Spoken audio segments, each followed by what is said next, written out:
out there bounding freely. Step well, woo!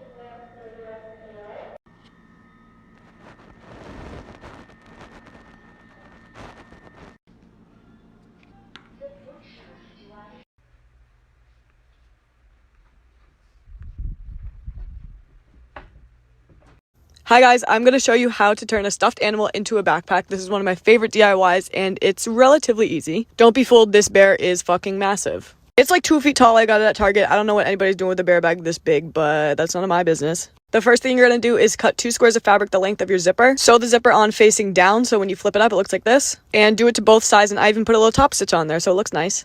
Put your squares together with the zipper facing out and sew along the edges. And there's your pocket. That was easy. I'm putting mine vertically down the back of my bear, so I went ahead and seam ripped that back seam. I also took out a bunch of stuffing so there's room for you to put things in the pocket. I actually took a lot out, but you could totally save it for another project.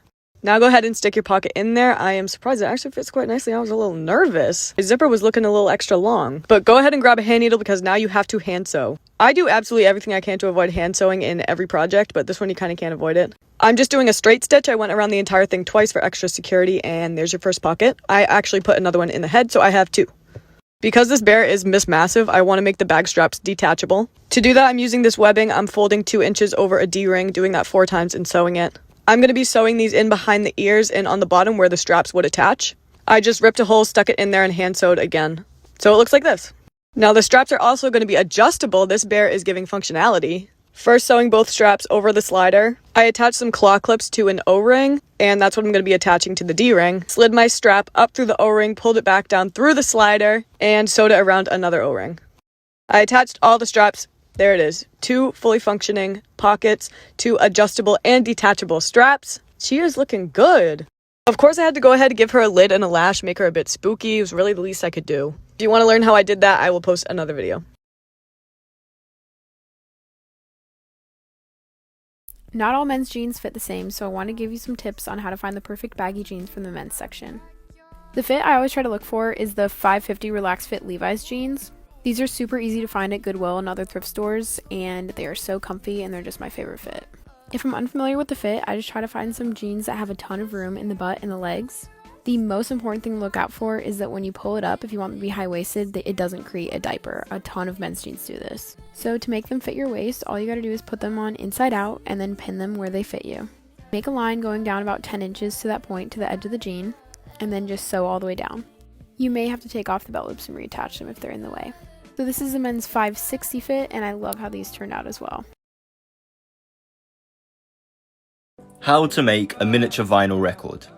Now the method I use is quite similar to how they actually make real vinyl records, and it's basically just by pressing them into shape. So to create the pattern, I basically coil a bit of wire on a flat surface and repeat the process so I have 2 sides.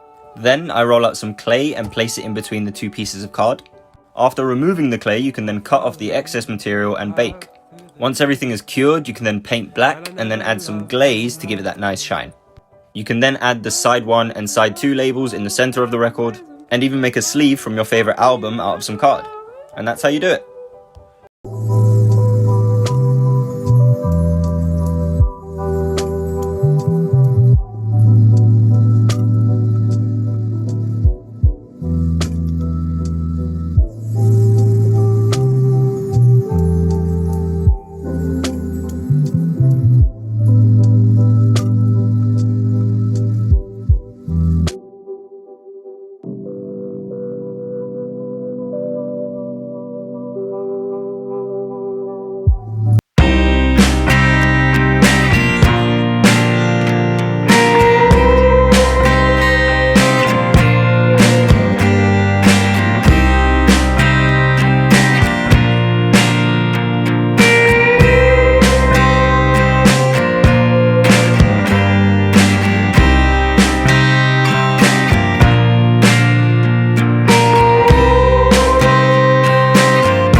Finally!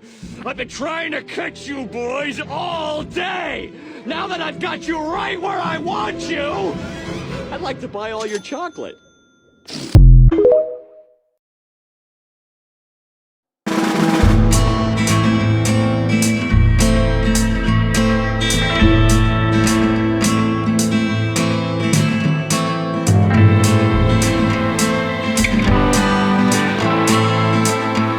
I'm going to show you how to make a chain lock, also called a smiley lock or schlock. All you need are chains, clips, a padlock, and something to connect the clips to your chain. The padlock is at the swinging end. This is not a weapon. This is just for fashion. You know, I have to say that. But mark where you want the clips on, so like play around with how it sits on you. And then you can get these little connector things. This was about 50 cents. And it just, you slide the chain on and the clip on, and then you clamp it shut. You can also use a hammer to get it really well and shut. But you mark everywhere on the chain that you want a connection. I put a big O-ring on the back. That way it's easy to get off. And you can just make sure that it's all really good and connected. And then you can take it off in a hurry. One side can stay attached to you and swing it around.